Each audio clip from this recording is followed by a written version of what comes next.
بسم اللہ الرحمن الرحیم۔ السلام علیکم۔ بہترین صدقہ۔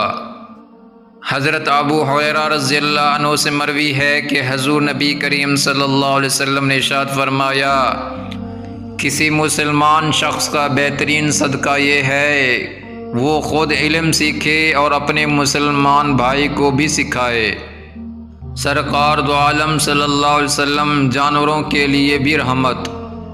حضرت سہل بن حنظلہ رضی اللہ عنہ بیان کرتے ہیں کہ حضور نبی کریم صلی اللہ علیہ وسلم ایک اونٹ کے پاس سے گزرے جس کا پیٹ اس کی کمر سے لگ گیا، تو آپ صلی اللہ علیہ وسلم نے فرمایا، ان بے زبان جانوروں کے بارے میں اللہ سے ڈرو، ان پر سواری کرو تو بھلے انداز میں اور کھلاؤ تو بھی عمدہ طرح سے۔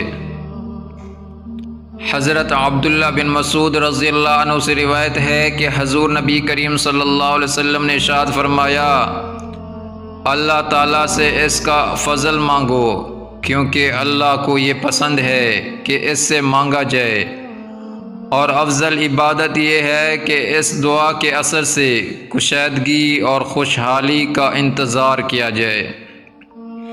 حضرت عبداللہ بن مسعود رضی اللہ عنہ سے روایت ہے کہ حضور نبی کریم صلی اللہ علیہ وسلم نے ارشاد فرمایا، اللہ تعالیٰ سے بڑھ کر کوئی نہیں جسے مدعو اس کی رحمت و عنایت کا اقرار اور اس پر اس کی تعریف پسند ہو، اس لیے اس نے خود اپنی مدعو فرمائی ہے، اور کوئی نہیں جو اللہ سے بڑھ کر غیرت مند ہو، اس لیے اس نے بے حیائی کے تمام کام ان میں سے جو ظاہر ہیں اور جو پوشیدہ ہیں حرام کر دیے ہیں۔